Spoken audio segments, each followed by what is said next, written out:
আম্মা জান আয়েশা সিদ্দিকা রাদিয়াল্লাহু আনহা বলেন, নবীজি রাতের বেলা এমন ভাবে সিজদায় যাইত, এ বন্ধু আমি আপনার তো সিজদা দিলে দেরি হয় না, রুকু গেলে দেরি হয় না, সিজদার আগে রুকু, রুকুর আগে সিজদা দে। কিন্তু আমার নবীজি এমন ভাবে রাতে গভীরে সিজদা দিতেন, এশার পরের সিজদা দিয়া ফজর পর্যন্ত চলে না। আমাদের জন্য নবীজির সিজদা দেখে মাঝে মাঝে আমার মনে হইতো, এটাই মনে হয় নবীজির জীবনের শেষ সিজদা হয়ে গেছে। এ বন্ধু আম্মা জান আয়েশা সিদ্দিকা রাদিয়াল্লাহু আনহা বলেন, একদিন আমি ঘুম থেকে হঠাৎ করে জাগ্রত হয়ে গেছে, আমার পায়ের ভিতরে পানি ঠান্ডা লাগছে, আমি মনে করছি মনে হয় পানির মশকটা উল্টে গেছে অথবা কলসটা উল্টে গেছে, এই পানিগুলি আমার পায়ের ভিতরে লেগা আমার ঘুমটা বাইকা গেছে রে। এমন সময় আম্মা জান আয়েশা ডাক দিয়া কই, না না, আমি ঘুম থেকে নজর কইরা উঠা দেখি আমার নবী সিজদায় পড়া চোখের পানি ফেলে কান্দে, এই চোখের পানিগুলি গড়ায়া গড়ায়া আমি আয়েশার পায়ের কাছে আইসা লাগছে। এটার নাম হলো নামাজ। এইভাবে আমাকে আপনাকে নামাজ আদায় করা লাগবে। এইভাবে যদি নামাজ আমি আপনি আদায় করতে পারি, তাইলে আমার আপনার এই মাহমুদ হাসান দেওবন্দি রহমতুল্লাহ আলাইহি নাম শুনছেন না? ওলামায়ে কেরাম যারা তারা চিনবেন। আমরা রমজান আইলে আমার তো ঘুম ছাড়ে না, আর খাউন যে খায় সারাদিনের যে না খায়া আছেন, তিন বেলার ডা একত্রিত কইরা আরো তিন বেলার ডা লাগায় পরে সন্ধ্যার টাইমে খায় আসিত করে হইতে দেই আমরা। কথা ঠিক না? মাহমুদ হাসান দেওবন্দি রাহমাতুল্লাহি আলাইহি অনেক বড় বুজুর্গ, অনেক বড় আল্লাহওয়ালা, অনেক বড় আলেম। কিন্তু রমজান মাস যখন আসতো, শুধু আপনাদেরকে বোঝানোর জন্য বলছি, আল্লাহর গোলাম রমজান মাস যখন শুরু হইতো, রমজানের একটা রাত্রও তিনি কোনোদিন ঘুমান নাই। সুবহানাল্লাহ কয় না? উনি এশার নামাজ পড়ে তারাবিতে দাঁড়াইতেন, একদম ফজর পর্যন্ত ওনার রাত্রে নামাজের ভিতরে কেটে যেত। সুবহানাল্লাহ। মাহমুদ হাসান দেওবন্দি রাহমাতুল্লাহি আলাইহি উনি ধারাবাহিক এইভাবে যখন একদম সারা রাত্র নামাজ পড়ে, পরিবারের সবাই পেরেশান, কারণ সেহরির টাইমে অল্প একটু খায়। রমজান মানেই তো সাধনা করে, কিন্তু আমরা যেই পরিমাণ বৃত্তে ডুবাই সাধনার গোষ্ঠী গিলাই। কথা কয় না? কি এর সাধনা হইল? 3 মাসে যেই খরচ না হয়, রমজান মাসে আমগর এই পরিমাণ খরচ হয় সেহরি আর ইফতারে। তাও আবার কেউ দেওয়ার সুযোগ হয় না। ইফতার মাহাইব 600 টাকার, খাইব 50 টাকার, বাকিটা ফেলাই দিব। মাহমুদ হাসান দেওবন্দি রাহমাতুল্লাহি আলাইহি রমজান মাসে সারা রাত্র যখন দাঁড়ায় নামাজ আদায় করে, কিন্তু ইফতারও খায় অল্প, সেহরির টাইমে খায় খাবার অল্প, আবার সারা রাত্র ঘুমায়ও না, অসুস্থ হওয়ার সম্ভাবনাটাই বেশি। পরিবারের লোকজন চিন্তা করলো, না এমনি তো চলতে দেওয়া যাবে না, একটা সিস্টেম করতে হইব। কি সিস্টেম? বলে আরো কয়েকজন হাফিজ সাহেব ছিল, তাদেরকে শিখাই দিছে যে তোমরা বলবা যে আমাদের শরীরটা ভালো না, আজকে রাত্র আমরা বেশি রাত্র তারাবি পড়তাম না, অল্প সময় শেষ করে আমরা ক্লান্ত শুয়ে যাব। হযরত মাহমুদ হাসান দেওবন্দি রাহমাতুল্লাহি আলাইহি উনি বলেন, ঠিক আছে, সারা রাত্র আজকে হবে না, তোমরা যতক্ষণ পারো ততক্ষণ আমরা নামাজ আদায় করব। মুসলমান ভাইরা আমার খুব খেয়াল করে দিলের কান লাগায় কথাগুলি শুনবেন। আমার যশোরের মনিরামপুরের ভাইরা, বাবারা, পর্দার আড়ালের মারা, আমাদের অতি নিকটে রমজান মাস। এই রমজান মাস আমাদের জন্য বড় দামি মাস। এই রমজান মাসটা আমাদের জন্য বড় গনিমতের মাস। এ বন্ধু একটা অটো রিক্সা সারাদিন রিক্সা চালানোর পরে রাত্রে বেলা যেমন করে চার্জে না বসাইলে পরের দিন অটো রিক্সার রাস্তায় চালাইতে পারে না। এ বন্ধু ইমানদারের জন্য একই বন্ধা। 11 মাস আপনি ইবাদত করার পরে 11 মাসটা আপনি অতিবাহিত করার পরে রমজান মাসটা যদি আপনার ইমানের ব্যাটারি চার্জ না দেয় না, আপনার ইমানটা যদি তরুতাজা না করে না, পরের বছরটা আপনি সুন্দরভাবে ইবাদত করে কাটাইতে পারবেন না। যুবক বন্ধু, কারণ রমজান হইল রহমত, রমজান হইল মাগফিরাত, এ বন্ধু রমজান হইল নাজাত। এই রমজান আল্লাহর নবী বলেন কোন মানুষ রমজান পাইল কিন্তু তার জীবনের গুনাহ মাফ করাইতে পারলো না, এই মানুষের মতো হতভাগার দুনিয়াতে কেউ নেই। এই বাবাজি আমার মনিরামপুরের ভাইরা, এই জন্য রমজানটাকে আমরা গনিমত মনে করবা, জীবনের বড় মূল্যবান সম্পদ মনে করবা। যুবক বন্ধু, কত বছর কত মানুষ রমজান মাসে দেখেছে রে, এবছর এই বাবাগুলি দুনিয়ার জমিনে নাই। এ মাগো আপনার কত আপনজনরা বিগত রমজানে আপনি সেহরি ইফতার খাওয়াইছে না, এই রমজানে নাই, হয়তোবা আমি আপনি আগামীতে থাকব না। এ বন্ধু আর মতো 3 থেকে 4 দিন বাকি আছে, এই রমজানটাকে গনিমত মনে করব, আমরা রাত্রে বেলা ইবাদত করে কাটাবো। যুবক বন্ধু, এক ওয়াক্ত নামাজ আপনার কাছে করব না, এই রমজান মাসটাকে মনে করব আমার ইমানটা তাজা করার জন্য পরিপূর্ণ সময়। রমজানটাকে মনে করব আল্লাহকে পাওয়ার পরিপূর্ণ সময়, নবীকে পাওয়ার পরিপূর্ণ সময়। এই বন্ধু এক ওয়াক্ত নামাজ আমি আপনি ছাড়ব না, আর একটা রোজা কোনোভাবে যেন ছুটে না যায়। এ বন্ধু, জীবনে কত সবাই তুমি পাবা, কিন্তু এবছরের রমজান যদি চলে যায়, আগামী বছর যদি আজরাইল তোমার দুয়ারে আসে আর কিন্তু রমজান পাইব না। এই বন্ধু নবী বলেন কোন মানুষ যদি কোনো কারণে একটা রমজানের রোজাকে ভঙ্গ করে দেয়, আর এই রোজার প্রেক্ষিতে যদি নফল রোজা সারা জীবন পর্যন্ত রাখে, এরপরে এই রমজানের রোজার ফজিলত পাবে না, এই রমজানের রোজার বরকত পাবে না। বন্ধু, রমজানটারে বড় দামি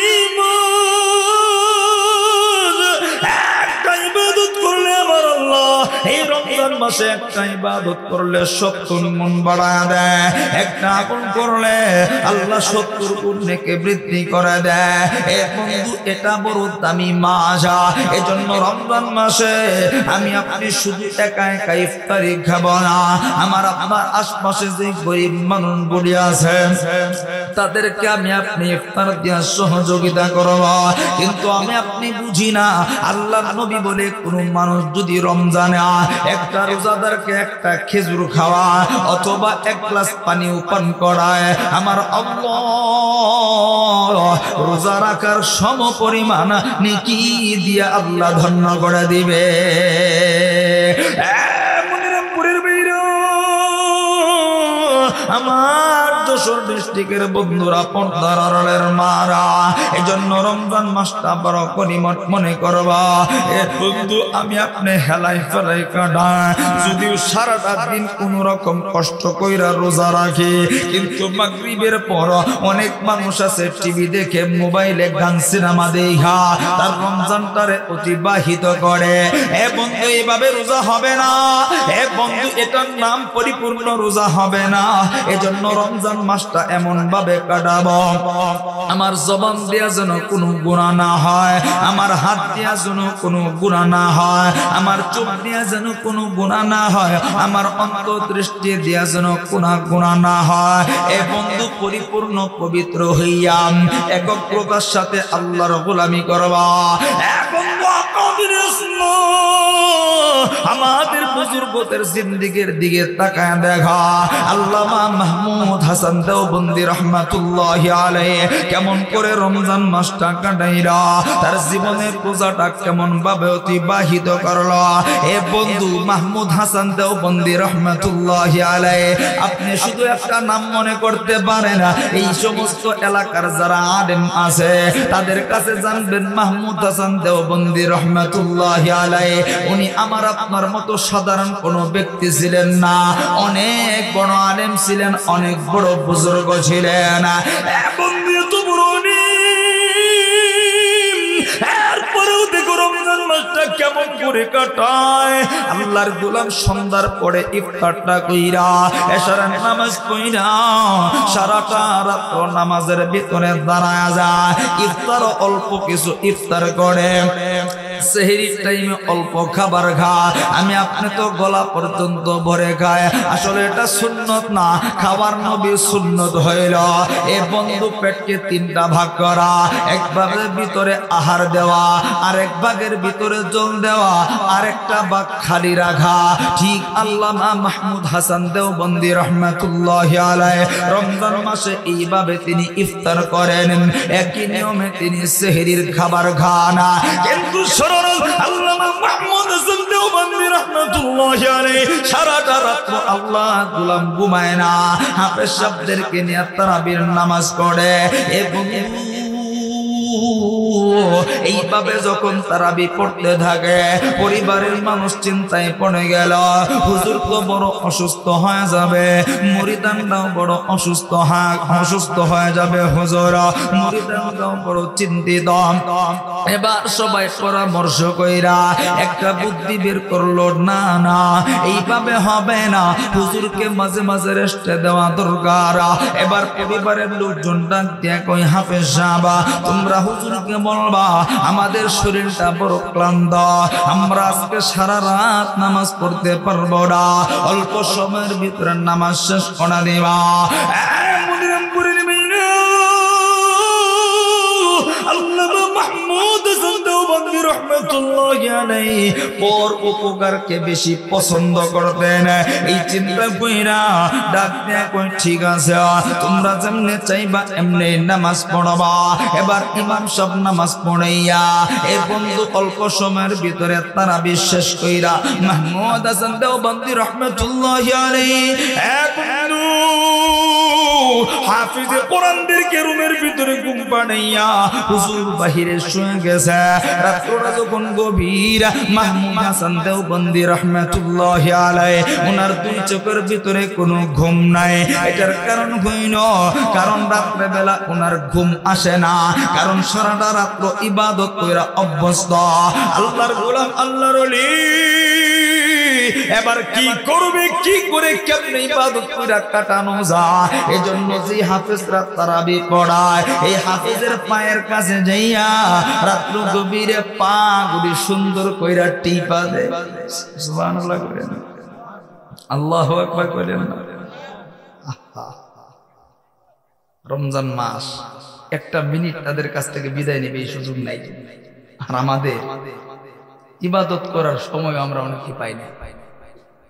যারা ব্যবসায়ী মানুষ, রমজান আইলে তো তাদের ব্যবসার হিরিক পড়ে, ব্যবসায়ী মৌসুম।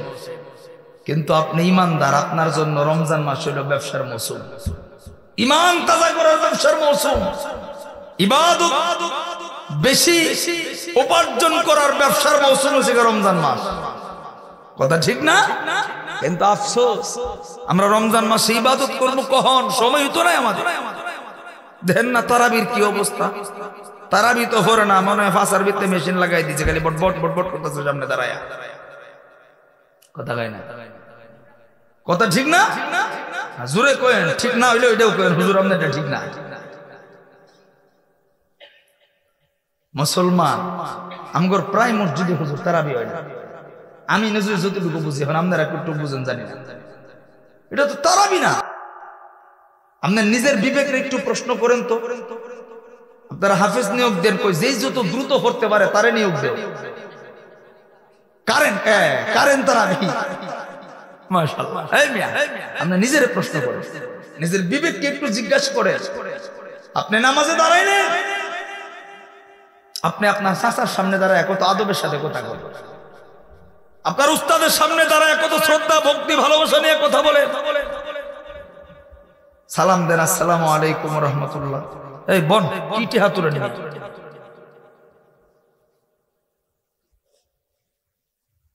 মুহতারাম হয় টেহা ওয়াজের আগে কালেকশন করে লাগবে, ওয়াজ খালি মানুষ শুনবো, এটা বোঝার বিষয়, কথা ঠিক না? মুহতারাম হাজিরি, এই যে কথা বলে গেছে কি জানি কইতে চাইছিলাম, কারেন্ট তারা আপনি নিজে মুরব্বীর সামনে দাঁড়ায় এত সুন্দর করে হাত দুইটা এমনি গুজায় কত সুন্দর করে আমরা কথা কই, কেন? উনি মুরব্বী, উনি আমার বড়, উনি শ্রদ্ধা পাওয়ার যোগ্য, কথা ঠিক না? কিন্তু আপনার নিজের একবারও প্রশ্ন জাগে না আমি নামাজে দাঁড়াইলাম কার সামনে দাঁড়াইলাম, কথা কই না, কার সামনে? নামাজ, আপনার নামাজ হতে গেলে দুইটা সিস্টেম আপনার ভিতরে থাকতে হবে, হয়তো আল্লাহ আপনারা দেখতেছে, নয়তো আপনি আল্লাহরে দেখতেছেন, তাইলে হইল নামাজ। কিন্তু আঙ্গন নামাজ তো আল্লাহ দেখে না আমার, আমি আল্লাহরে দেখি না, আমি নামাজে করে দোকান দেখি, শাস্টল দেখি, ধান খেতের আইল দেখি, কোনটা ঠেললে একটু বাড়ান যায়, কথা ঠিক না? আর মা বোনদের তো কোনো হিসাবই নাই, এবারে কি ওয়াজ করা, মেরা নিজে ওয়াজের মেশিন। রমজান মাস, এই মিয়া আল্লাহ আপনারা দেখতেছে, ওই জায়গায় দাঁড়ায় আপনি কেমনে বটবট বটবট করে তারাবি করেন, কি স্টাইল! আলহামদুলিল্লাহ রাব্বিল আলামিন রহমানির রহিম মালিকি ইয়াউমিদ্দিন গায়রিল মাগদুবি আলাইহিম ওয়ালাদ-দাল্লিন মধ্যে দেন, আপনি তো কিছু বুঝেন না। যে হুজুর যত তারাবি পড়ে, যে হুজুর হাফেজ সাহেব যত দ্রুত পড়তে পারবো মনে করবেন না তত বড় বাটপারের রিয়াত কম। কিন্তু যে হাফেজ আস্তে আস্তে তেলাওয়াত করবে মনে করবেন তার সবচেয়ে ভালো ইয়াদ আছে। আপনাদেরকে একটা জিনিস শিখাই গেলাম, ইন্টারভিউ আপনারা নিবেন, বুঝছেন না? হুজুরের কবেন আপনি প্রশ্ন করেন, যদি তাড়াতাড়ি পরে কবেন এটা চলতো না, যদি আস্তে আস্তে পরে এটা কবেন ঠিক আছে চলবে। 15টা মিনিট তাড়াতাড়ি বললে 15 মিনিট আগে বার হইবে, আস্তে আস্তে বললে 15 মিনিট পরে বার হইবে, এ পর্যন্তই পার্থক্য। কিন্তু আপনারা বের হয়ে যে কি করেন এটা তো আমরা জানি, শাস্ত্র লবে 3 ঘন্টা আড্ডা দেয়, ঠিক না? জোরে কয় না ঠিক না? এই মন্দিরামপুরের মানুষ আওয়াজ দেন ঠিক না? বুঝেন, নিজের জীবনটারে বোঝার চেষ্টা করেন। রমজান মাসটা ইবাদত করে, নামাজ আদায় করে, নামাজের মতো নামাজ পড়তে হইব। আমরা যে নামাজ পড়ি তো নামাজ না, এটা প্লাস্টিকের বোতল। আল্লাহ নিজে কই ইন্নাস সালাতা তানহা আনিল ফাহশাই ওয়াল মুনকার, নামাজ মানুষকে অশ্লীল অশালীল কাজ থেকে বিরত রাখে, ফাহিশা কাজ থেকে বাঁচায়।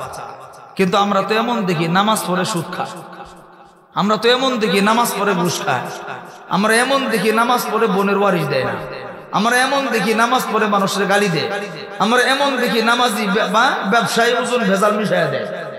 তার মানে কি? তাহলে আল্লাহর কথা কি মিথ্যা হইব? নাউজুবিল্লাহ।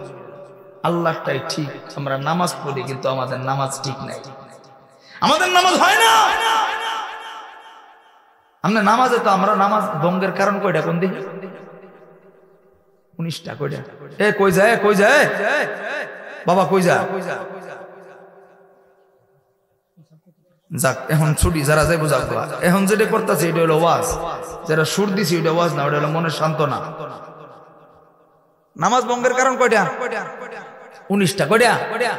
হ্যাঁ, প্রথম নাম্বারটা কি? নামাজে আমনগর মসজিদে যদি প্রথম কাতারে নামাজে দাঁড়ায় 11 যদি ধরেন বিসমিল্লাহ কয় সূরা ফাতিহা ডাকো, দেখবেন তার সূরা ফাতিহা ঠিক নেই, কথা কয় না?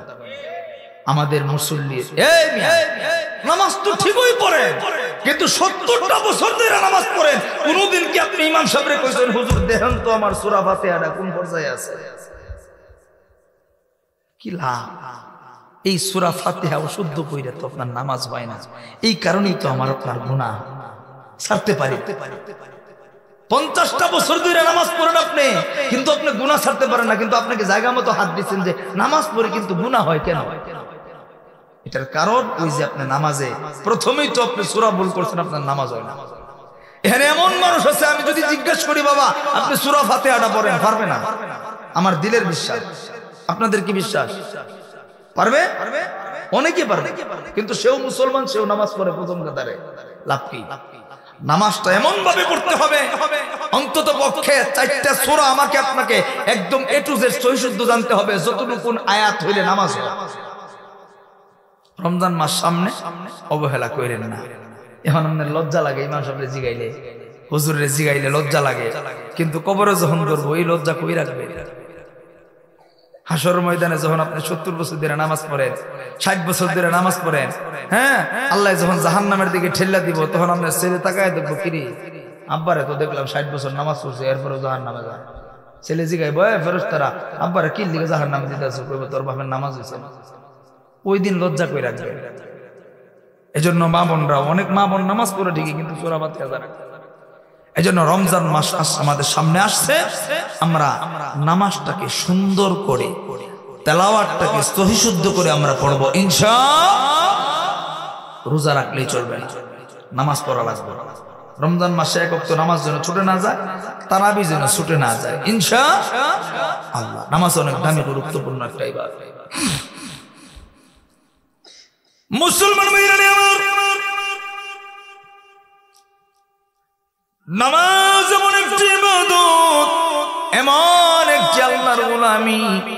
এই দুনিয়াতে আমরা যত ইবাদত দেখি, এই ইবাদত গুলি আমার আল্লাহ জিব্রাইলের মাধ্যমে নবীর কাছে পাঠাইছে, কিন্তু নামাজ এমন একটা ইবাদত, এটা আমার আল্লাহ নবীর দাওয়াত দিয়া তারপরে নবীজির কাছে হাদিয়া দিছে। আজকে আমার আপনার কাছে নামাজের কোনো গুরুত্ব নাই, আমার আপনার কাছে নামাজের কোনো মূল্য নাই। আমরা মুসলমান ঠিকই, কিন্তু নামাজ আদায় করি না। এ যশোর জেলার মনিরামপুরের ভাইরা, আমার নবীজি নামাজ কেমন ভাবে আদায় করতেন? আম্মা জান আয়েশা সিদ্দিকা রাদিয়াল্লাহু আনহা বলেন, নবীজি রাতের বেলা এমন ভাবে সিজদায় যাইত, এ বন্ধু আমি আপনার তো সিজদা দিলে দেরি হয় না, রুকু গেলে দেরি হয় না, সিজদার আগে রুকু, রুকুর আগে সিজদা দে। কিন্তু আমার নবীজি এমন ভাবে রাতে গভীরে সিজদা দিতেন, এশার পরের সিজদা দিয়া ফজর পর্যন্ত চলে না। আমাদের জন্য নবীজির সিজদা দেখা মাঝে মাঝে আমার মনে হইতো, এটাই মনে হয় নবীজির জীবনের শেষ সিজদা হয়ে গেছে। এ বন্ধু আম্মা জান আয়েশা সিদ্দিকা রাদিয়াল্লাহু আনহা বলেন, একদিন আমি ঘুম থেকে হঠাৎ করে জাগ্রত হয়ে গেছে, আমার পায়ের ভিতরে পানি ঠান্ডা লাগছে। আমি মনে করছি মনে হয় পানির মশকটা উল্টে গেছে, অথবা কলসটা উল্টে গেছে। এই পানিগুলি আমার পায়ের ভিতরে লেগা আমার ঘুমটা বাইকা গেছে রে। এমন সময় আম্মা জান আয়েশা ডাক দিয়া কই, না না, আমি ঘুম থেকে নজর কইরা উঠা দেখি আমার নবী সিজদায় পড়া চোখের পানি ফেলে কান্দে। এই চোখের পানিগুলি গড়ায়া গড়ায়া আমি আয়েশা পায়ের কাছে আইসা লাগছে। এটার নাম হলো নামাজ। এইভাবে আমাকে আপনাকে নামাজ আদায় করা লাগবে। এইভাবে যদি নামাজ আমি আপনি আদায় করতে পারি, তাইলে আমার আপনার এই নামাজ নবীজি যেভাবে নামাজ পড়েছেন, সাহাবীরা যেভাবে নামাজ পড়েছেন, এবং ধীরে ধীরে সিজদা দেওয়া, ধীরে ধীরে কিরাত পড়া, তাসবিহ করা, রুকু দেওয়া, এবং সুন্দর করে শুদ্ধভাবে তেলাওয়াত করা, এই বিষয়গুলি যদি মেইনটেইন কইরা নামাজ পড়তে পারেন, এই নামাজ আপনাকে সুদ থেকে বাঁচাবে, এই নামাজ আপনাকে ঘুষ থেকে বাঁচাবে, এই নামাজ চোখের জিনা, অন্তরের জিনা থেকে বাঁচাবে। হে বাবাজি, এক কথায় ইন্নাস সালাতা তানহা আনিল ফাহশাই ওয়াল মুনকার, নামাজ মানুষকে গুনাহ থেকে বাঁচায়, এটা আল্লাহর ওয়াদা। আমি আপনি যদি সঠিকভাবে নামাজ আদায় করে, আমার আল্লাহ অবশ্যই আমারে আপনারে গুনাহ থেকে সংরক্ষণ করবে। প্লিজ বাজান আর লম্বা করছি না, রমজান মাসটা কেমন করে কাটাবো? আল্লামা মাহমুদ হাসান দেওবন্দি রাহমাতুল্লাহি আলাইহি রাতে নবীরে হাফেজ সাহেব ঘুম থেকে উঠা দেখে হাফেজ সাহেবের পায়ের ভিতরে মাহমুদ হাসান দেওবন্দি পা টিপতেছে। ঘুম থেকে উঠার পর কোন রকম চক্ষু মেলা নজর কইরা দেখে, এটা কেউ না, আল্লামা মাহমুদ হাসান দেওবন্দি রাহমাতুল্লাহি আলাইহি এমন সময় হাফেজ সব চিৎকার মাইরা লাফ দিয়া দাঁড়া গেছে এই গভীর রজনী আপনি কেন আমার পাগুনি ভাবে টিপা দেন আপনি এত বড় মানুষ এটা তো আমার জন্য বড় অপমান হুজুর গো এটা কেমন করে সম্ভব এবার আল্লামা মাহমুদ হাসান দেওবন্দি রাহমাতুল্লাহি আলাইহি ডাক দিয়া কই বেটা রে আমি ঘুমাইতে যাই কিন্তু আমার চোখে ঘুম আসে না কারণ রমজান মাসটা তো ইবাদতের মাস আমি চিন্তা করলাম যেহেতু নামাজ পড়ে কাটাইতে পারবো না তাইলে আমি তোমার একটু আরাম দেই তোমার একটু শান্তি দেই তুমি যদি আরামে ঘুমাইতে পারো এটাও আমার জন্য বড় একটা ইবাদত হয়ে যাবে শ্বশুরের পরিণামপুরের মেয়েরা এটা হলো আমার আকাবির আসলাফের জিন্দেগি তারা একটা সেকেন্ডও নষ্ট করে না রমজান মাসটাকে ঘুমকে ঘুম মনে করে না খাওয়াকে খাওয়া মনে করে না নিজের জীবনটা ইবাদত কইরা কাটায় দিয়েছে আমার আল্লাহর গোলামি কইরা কাটায় দিয়েছে আমার যশোর মদিনাপুরের ভাইরা বাবারা মারা আমার আপনার সামনে রমজান মাস এই রমজানটারে বড় গনিমত মনে করব এ বন্ধু জানি না কার জন্য কখন মরণ আইসা যায় আমার আপনার কারো জানা নাই আমি মাওলানাও জানি না কখন আজরাইল আসবে এ বন্ধু আপনিও জানেন না কখন আজরাইল আসবে তবে আসবে এই পৃথিবীতে এমন মানুষ পাওয়া যায় যারা আল্লাহ বিশ্বাস করে না এমন মানুষ পাওয়া যায় নবী বিশ্বাস করে না এমন মানুষ আছে জান্নাত জাহান্নাম বিশ্বাস করে না কিন্তু বাবাজি এমন কাউকে পাবেন না যেই মানুষ মরণ বিশ্বাস করে না এখন আল্লাহ বলেন কুল্লু নাফসিন যায়িকাতুল মাউত মরণ আমার আপনার কাছে আসবে আইনামা তাকুনু ইউদরিকুমুল মাউত ওয়ালাউ কুনতুম ফি বুরুজিম মুশাইয়াদা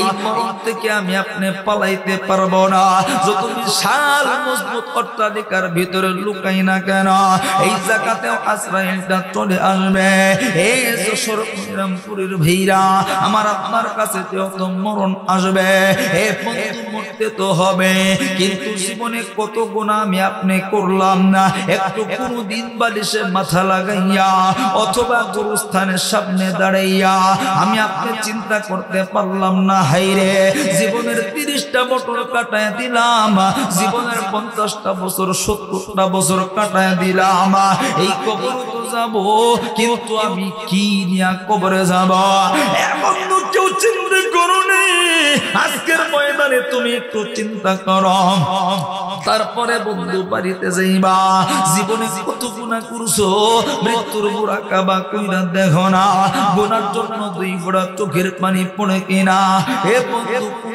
দুনিয়ার মায়ে পয়রা আমি তুমি আল্লাহরে ভইলা আছি কোন দুনিয়ার মায়ে পয়রা গুনার কাজে লিপ্ত থাকে এ বন্ধু কোন দুনিয়ার মায়ে পয়রা আমি আপনি নাফরমানি করি রে এ বন্ধু সন্তান আমার আপনার আপন থাকবে না যখন আজরাইলটা চলে আসবে আমার বিবি আপনার বিবি আপন থাকবে না আপনার ভাই চাচা যেই বন্ধুর লগে রাত্র কাটাও যেই বন্ধুর পাল্লায় কইরা গুনাহ করো এই বন্ধুটাও আমার তোমার আপন থাকবে না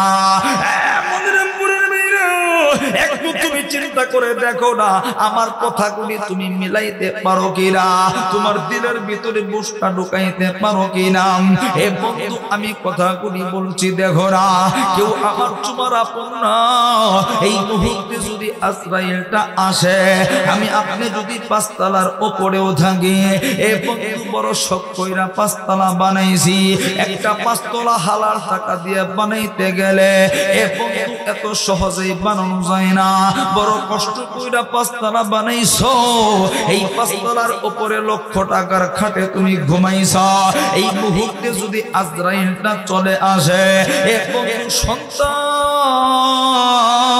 কইবো না আমার বাবা 5 তলার উপরেই থাকা বিবি কইব না স্বামীটা পাঁচতলার উপরে থাকা। এ বন্ধু সবাই কেমন যেন পর হইয়া ডাক দিয়া কইব না না জলদি কইরা লাশটারে নিচে নামাও। এ বন্ধু তাড়াতাড়ি লাশটা নিচে নামাবে। এই প্রচন্ড ঠান্ডার ভিতরে এই মনিরামপুরের যশোরের ভাইরা মারা, এ বন্ধু আপনাদের এই মসজিদের পালকিটা যেই খাটকিতে পাগলরেও শুয়ায়, যেই পালকিতে রিকশাওয়ালা ভ্যানওয়ালারেও শুয়ায়, এই পালকিটা আপনার উঠানের সামনে হাজিরা আপনার এই খাটকির উপরে শোয়া দিবে। বন্ধু এই প্রচন্ড ঠান্ডার ভিতরে আমি আপনি খাটকিতে শোয়া, আপনার বিবি কইব না আমার স্বামীর শরীরে বড় ঠান্ডা লাগবো। এ মা আপনার স্বামী কইব না আমার বিবির শরীরে ঠান্ডা লাগবো। এই খাটকিতে একটা জাজিম বিছায়া দেয়, অথচ আপনি যখন জীবিত ছিলেন আপনার বিবি কোনদিন আপনার খালি মাটিতে শুইতে দেয় নাই। এ বন্ধু মাগো আপনার স্বামী কোনদিন খালি জায়গায় শুইতে দেয় না। এখন দুইদিন কেন দিন মায়া থাকবে না, সবাই কেমন যেন পাশান একটা দিনের হালত হয়ে যাবে। সন্তান কইব না আমার আব্বার কাড়ে বড় ব্যথা লাগবে, আব্বার মাথার নিচে একটা বালিশ দেও, এই কথা কেউ বলবে না। খালি খাটকিতে আমি তুমি শুয়া, এ বন্ধু পাতলা চাদর দিয়ে ঢেকা দিবে। এলাকার মসজিদের মাইকে এলান হবে মনিরামপুরের মুক্তারপুর এলাকার ভাঙ্গা পাড়ারা আব্দুল করিমের ছেলে আব্দুর রহিম মারা গেছেন। এই কথা শুই না কারোর সময় থাকলে দেখতে আইব, আবার অনেক মানুষ দেখতে আইব না। এ বন্ধু তোমার মুখটার কাপড়টা সরাইয়া একটা নজর তাকায় দেখব আর কইব আহারে গতকালকেও তো মাহফিলে বয়ান শুনলাম, একই সঙ্গে চাষ্টলের চা খাইলাম, এই আব্দুল করিম কেমনে বিদায় হয়ে গেল। এ বন্ধু এই কথা বলবে, কাপড় দিয়া ঢাকবে, সবাই যার যার মতো চলে যাবে। আমি আপনি বড় একা, ওই খাটকিতে আমার সঙ্গে কেউ শোবে না, আপনার সঙ্গে কেউ শোবে না, একা একা খাটকির ভিতরে। এ বন্ধু সারাটা রাত্র চলে যাবে, সকাল যখন হয়ে যাবে আমি আপনার নজর কইরা তাকায় দেখব যেই মানুষগুলারে আপনি এত ভালোবাসলেন, যেই মানুষগুলা আমারে আপনারে এত ভালোবাসলো, এই মানুষগুলি কেউ দৌড়ায়া যাইতাছে এই জঙ্গলের ভিতরে বাঁশ কাটনের লাইগা। কেমনে তাড়াতাড়ি আমারে আপনারে বিদায় দিবে। এ বন্ধু কেউ দৌড়ায়া যায় এই মনের আপনার জন্য 3 টুকরা 5 টুকরা কাপড় কিরণের লাইগা। আরে যেই গুরুস্থানে আমি তুমি দিনের বেলাও যাইতে ভয় পাই, আমি আপনার নজর কইরা তাকায় দেখব আপন মানুষগুলি গুরুস্থানের ভিতরে আমার আপনার জন্য ছোট্ট একটা ঘর বানা। যুবক ভাইরা, বৃদ্ধ বাবারা, আমার পর্দার আড়ালের মারা, প্লিজ আপনি কথাগুলি বুঝবেন না। যদি দিলের কান লাগা শুনতে পারেন তাইলে আপনার দিলটারে বুঝাইতে পারবেন। এ বন্ধু একা একা আমি শুয়ে আছি, হঠাৎ করে তাকায় দেখবা আমার তোমার জন্য উঠানে বড়ই পাতা দিয়ে গরম পানি গুছায়। এ বন্ধু গরম পানি কইরা এই দামি পোশাকটা আমার আপনার শরীরে থাকবে না। এ বাবাজি আমারে আপনারে সাদা 3 টুকরা কাপড় দিয়া প্যাকেট কইরা যুবক ভাইরা আমারে আপনারে জানাজার নামাজটা পড়াইয়া যেই মানুষটা সবচেয়ে আপন, এই মানুষটা আমার আপনার লাশটা কাঁধে লইয়া হাঁটিয়াটি পা পা কইরা এ বন্ধু গুরুস্থানের দিকে রওনা হবে। এ যশোরের মনিরামপুরের বাইরা মারা আমার আপনার লাশটা কবর পানে নিয়া এ বন্ধু দূরের কোনো মানুষ কবরে নামবে না। যেই মানুষটারে আপনি বেশি ভালোবাসতেন, যেই মানুষটারে আমি আপনি বেশি ভালোবাসতাম, এই মানুষটা আমার আপনার লাশটা কাঁধে লইয়া হাঁটি হাঁটি পা পা কইরা আমারে আপনার ওই কবরের ভিতরে বুকটার লগে ছড়ায় দইরা মাটিতে রাখবে। যে যেই মানুষগুলো জীবনে কোনোদিন আমার মাটিতে শুইতে দেয় নাই, যেই মানুষগুলারে কোনোদিন আমি আপনি মাটিতে শোয়াইতে দেখি নাই, এই মানুষগুলি আমারে আপনারে মাটিতে শোয়া দিবে। এ বন্ধু পায়ের গিট্টুটা খুইলা দিয়া, মাথার গিট্টুটা খুইলা দিয়া, আহারে একটা দূর দিয়া কবরের উপরে উঠা কে যেন ডাক দিয়া কইব, জলদি করো, মোটা বাঁশগুড়ি বুকের উপর থেকে দেওয়া শুরু করম। এ বন্ধু মোটা মোটা বাঁশগুড়ি দিবে, আমি তুমি তাকায় দেখবো বাঁশগুড়ি দেওয়া শেষ, একটু একটু আলো দেখা যায়। এখন তো হঠাৎ করে থেকে দেখবা কবরের উপরে চাটাই মাইরা দিয়া ধাপ ধাপ কইরা মাটি কুড়ি পালায়া দিছে। এ বন্ধু চক্ষু বন্ধ করো, তাইলে বুঝবা মনটারে একটু জিগাও, মন্ডে একটু বুঝা দেখ না, এই মুহূর্তে যদি মইরা যা। এ বন্ধু 50 বছর পরের কবরের গল্প বলছি না, এই মুহূর্তে যদি মইরা যায়, সকালের আগে আমার আপনার কবরটা হাজির হয়ে যাবে। যেই মানুষ দুনিয়া কোনে আমার আপনার জন্য পাগল হয়ে যাবে গুস্তানে মাটি দেওয়ার জন্য, এই গল্পটাই আপনাদের কাছে বলছি। এ বন্ধু তুমি তাকায় দেখবা কবরটা পুরো অন্ধকার, আহারে ডানে কেউ নাই, আহারে বামেও কেউ নাই, উপরেও দেখা যায় না, ডানেও বামেও দেখা যায় না। বন্ধু কোন দুনিয়ার মায়ে পড়লো, 5 তলা পরে ডাবারের জায়গায়, এ বন্ধু লক্ষ কোটি টাকার ডাক্তার জায়গায়, ব্যাংকের টাকা ব্যাংকে, বন্ধু বলি দুনিয়ায়, আপন মানুষ বলি দুনিয়ায়, আমি মাওলানা তুমি একা একা অন্ধকার কবরের ভিতরে আমার আল্লাহ একজন ফেরেশতা পাঠায় নিবে। তুমি দেখবা একজন ফেরেশতা হাজিরা আমার আপনার কাছে প্রশ্ন করবে 3টা, যদি তওবা কইরা চোখের পানি ফানাইয়া গুনাহ মাফ করে যদি যাইতে পারে, এ বন্ধু অটোমেটিক জবাব দিব, প্রশ্ন করবে তোমার রব কে, আমি আপনি বলবো আমার রব আল্লাহ। দ্বিতীয় প্রশ্ন করবে তোমার ধর্ম কি, আমি আপনি বলবো ইসলাম। তৃতীয় প্রশ্ন করবেন নবীকে, আমি আপনি বলবো মুহাম্মাদুর রাসূলুল্লাহ। সবাই পড়ি সাল্লাল্লাহু আলাইহি ওয়াসাল্লাম। আল্লাহর নবী বলে 3টা প্রশ্নের জবাব যদি দিতে পারে, একটা সেকেন্ডেও দেরি হবে না, আমার আল্লাহ সঙ্গে সঙ্গে কবরে জান্নাতের গাড়িটা বিছায়া দিবে, এবং জান্নাতের দরজা খুলে দিবে, আমার আল্লাহ আমার আপনার কবরটা প্রশস্ত বানায় দিবে। কিন্তু বন্ধু সইনা রাখো, যদি আমি তুমি তওবা ছাড়া গুনাহ লইয়া ওই কবরের বাসিন্দা হয়ে যায়, আল্লাহর নবী বলে ফেরেশতা প্রশ্ন করবে তোর রব কে, হে বন্ধু আমি আপনি বলবো লা আদিরি, আমি জানি না। দ্বিতীয় প্রশ্ন করবে তোর ধর্ম কি, আমি আপনি বলবো লা আদিরি, জানি না।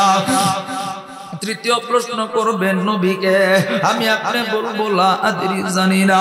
হে আমার যশোরের মনিরামপুরের ভাইরা বাবারা মারা, আল্লাহর নবী বলে 3টা প্রশ্নের জবাব দিতে পারবো না, যদি গুনাহ লইয়া তওবা ছাড়া যদি আমি আপনি কবরে ঢুকিয়া, আল্লাহর নবী বলে একটা সেকেন্ডও দেরি হবে না। যখন প্রশ্নের জবাব দিতে পারবো না, সঙ্গে সঙ্গে কবরের 2 পাশের মাটিগুলি চাপ দিয়া ধরবে। এ বন্ধু এমন জোরে একটা চাপ দিবে, আমার বানানো গল্প বলছি না, আমার নবীজির কথাগুলি নকল করে বলছে। আল্লাহর নবী বলে এমন জোরে একটা চাপ দিবে, এক পাজরের হাড্ডিটা ভাইয়া চূর্ণ বিচূর্ণ হয়ে আরেক পাজরে ঢুকবে। একটু তুমি ঠান্ডা মাথায় চিন্তা করে দেখো না, আরে বন্ধু যদি গুনাহ লইয়া কবরে যায়, আর যদি কবরের 2 পাশের মাটি আমারে আপনারে চাপ দিয়া ধরে, এ বন্ধু কবরে তো বন্ধু নাই, বাবাও নাই, বাউডা। এ বাবাজি গুনার দিকে তাকায় দেখো না, দিলটারে বুঝায়া 2 গুড়া চোখের পানি পালাইতে পারো কিনা। কান্না ছাড়া গুনাহ মাফ হয় না, কান্না ছাড়া আল্লাহ ওয়ালা হওয়া যায় না, কান্না ছাড়া জীবনে কোনদিন আল্লাহকে পাওয়া যায় না।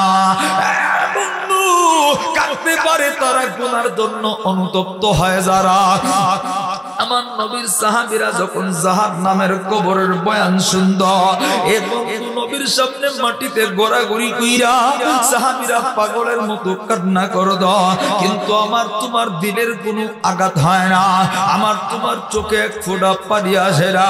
মন্ডে জিগাও মন্ডি, জীবনে কত গুনাহ করছ যার কারণে তওবাটাও করতে পারছ না। বন্ধু, যদি তুমি গুনার জন্য অনুতপ্ত হয়ে কাঁদতে না পারো, তুমি তোমার মন্ডে জিগাও মন্ডে, জীবনে কত গুনাহ করছ, কলিজাটা কালো অন্ধকার হয়ে গেছে। এ বাবা, এ মা, এ বোন, দেখো না দিলটারে বুঝাইতে পারো গিরা। এ বন্ধু, কবরটা বড় কঠিন।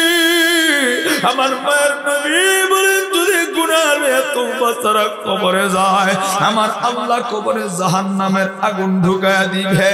এ বন্ধু, দুনিয়াতে মোমবাতির আগুন আমি আপনি সহ্য করতে পারি না। এ বন্ধু, 10টা মিনিট রৌদ্রের ভিতরে আমি আপনি দাঁড়ায় থাকতে পারি না।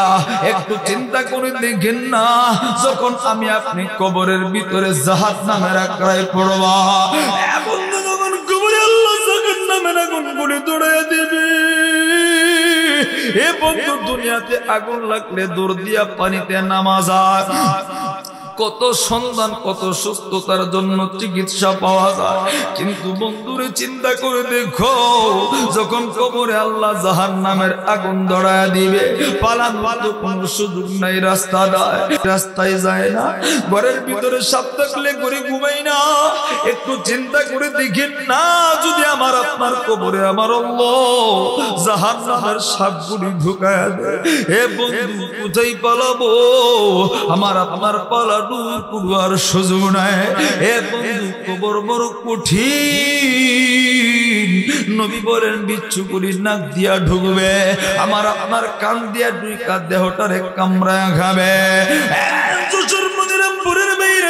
আমার বাবারা, পর্দারের মারা, আজকের এই মাহফিল রমজানের পূর্বে তওবার মজলিসে আমার আল্লাহ বলছেন, গোলামরেন, ইয়া আইয়ুহাল্লাযীনা আমানু তুবু ইলাল্লাহি তাওবাতান নাসুহা, খালেস দিলে, খাঁটি দিলে আল্লাহর কাছে তওবা করো। ইন্নাল্লাহা ইউহিব্বুত তাওয়াবিনা ওয়া ইউহিব্বুল মুতাতাহহিরিনা, আমি আল্লাহ তওবাকারীদেরকে বড় ভালোবাসি, আমি আল্লাহ পবিত্রতা অবলম্বনকারীদেরকে পছন্দ করে। হে বন্ধু, তওবা করতে পারে তারা আল্লাহর মনোনীত বান্দা বান্দি, যারা চোখের পানি ফলাইতে পারে তারা আল্লাহর মনোনীত বান্দা বান্দি, যারা আজকের দোসর মনিরাম করে দেখবা। হে বন্ধু, রমজানের পূর্বে ওয়াদা করো, তওবা করো, আর জীবনে কোনোদিন আমরা গুনাহ করব না, নাফরমানি করব না, রমজানের রোজা ছাড়ব না, তারাবি ছাড়ব না, গুনাহ করব না। কারা কারা রাজি আছো? 2টা হাত উঠাইয়া।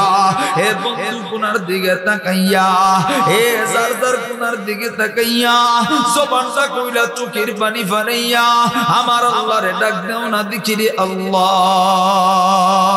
এ জবান কইলা ডাক দেন না আল্লাহ।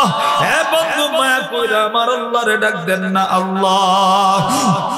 ওগো আল্লাহ, যারা হাত বাড়াইছে তুমি তাকায় দেখো কে কি চায়। আল্লাহ গো, সবার জীবনের গুনাহগুলি মাফ কইরা দাও। আল্লাহ গো, আমি জানি নাই মজলিসে হাত বাড়াইছে কার বাবা নাই, মা নাই, যাদের বাবা নাই, মা নাই, আল্লাহ কবর জান্নাতের বাগান বানায় দাও। যাদের আব্বা মা বাইচা আছে, ওগো আল্লাহ সুস্থতার সাথে নেকায়াত বানায় দাও। আল্লাহ গো, বাপ মার খেদমত করার তৌফিক দিয়া দাও, বলুন আমিন। এ আসল মুসলিম ভাইরা, বাবারা, বন্ধুরা, আমি মুসাফির, আমি বিদায় নিব, লম্বা করছি না। এ বন্ধু, আমি বিদায় নেওয়ার আগে, এ বন্ধু, মান বানা লিল্লাহি মসজিদান বাইতা ফিল জান্নাহ, নবী বলেন, যে মানুষ মসজিদ বানায় আমার আল্লাহ তার জন্য জান্নাতে ঘর বানায়। প্লিজ পায়ের সামনে হাত 2টা বাড়াইছি, আমার আল্লাহ মুসাফিরের দেহ ফেরত দেয় না। 400-500 কোন রানিং কইরা আপনাদের মাঝে উপস্থিত। এ বন্ধু, কেউ দিকে নজর নাই, কত মা চোখের পানি ফেলায় তওবা করছে, আমার সামনে কত যুবক, কত বৃদ্ধ চোখের পানি ফেলায় তওবা করছে। আমার আল্লাহ তওবার মজলিসের দোয়া ফেরত দিবে না ইনশাআল্লাহ।